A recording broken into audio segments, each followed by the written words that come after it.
Hello, good afternoon. Welcome to Down House, which was of course the home of Charles Darwin.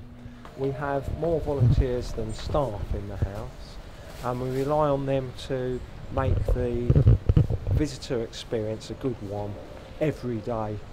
Yeah, my name's Terry. I've been volunteering here at Down House for nearly 2 years, ever since I took early retirement.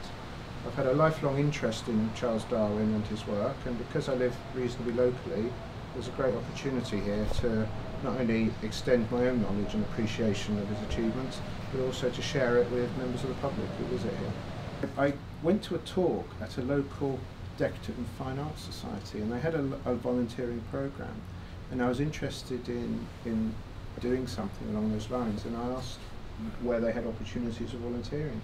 And when they mentioned that they were involved in placing volunteers at Down House at English Heritage, it was almost like I won the lottery.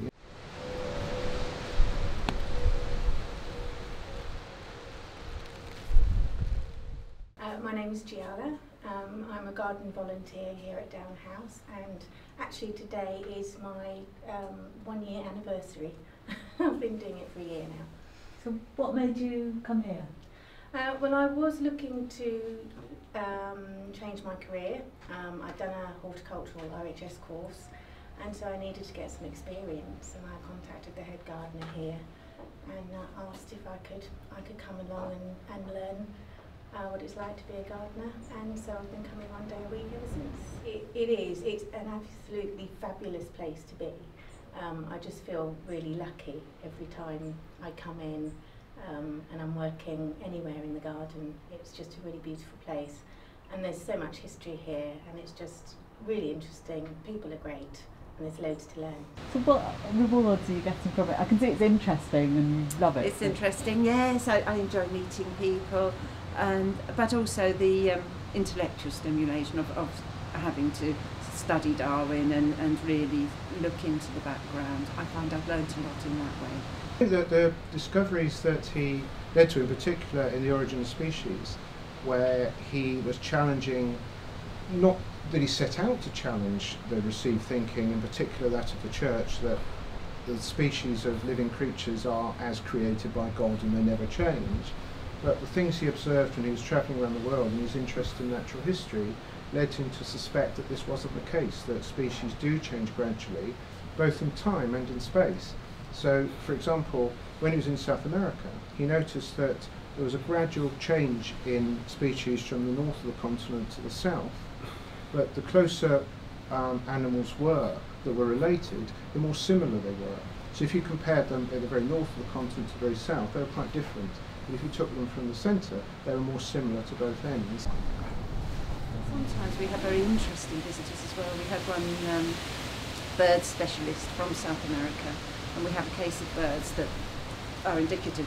They're not original to the house, but they're indicative of birds that Darwin would have seen in his travels. And this visitor had actually seen all of them in the wild, which was amazing, and he could name them. There must be 100 birds in the case. So it's great. You get to meet very interesting people. And, sometimes quite surprising things happen. My day usually starts in here, in the glass house, and I water and feed the plants here most Mondays. And then there's always something to be done elsewhere in the garden. There's weeding, always, helped with the vegetable garden, helping with the herbaceous borders. Today we cut down a dead tree. So, there's always interesting things to do. I was working as a manager at the Citizens Advice Bureau. That had also come out of volunteering, because I volunteered there when I first started, and I was there for 12 years, but then I decided I needed to do something else, so that's why I took this direction. Ah, so you already knew that volunteering could change? Definitely, yes, yeah, I think it's the way to go. So what got you interested in Darwin in the first place? I think it's his interest in natural history, which I share, but his analytical approach, his patience and his determination to follow through on a line of inquiry and not to give up. And also the scope of his work. But it underpins all of modern biology, a lot of modern medicine, our understanding, for example, of how bacteria adapt to antibiotics and become resistant is totally consistent with Darwin's theory. And an understanding of his theory of natural selection helps us to understand, in that case, how bacteria and antibiotics interrelate, and what we need to do to make sure antibiotics remain effective.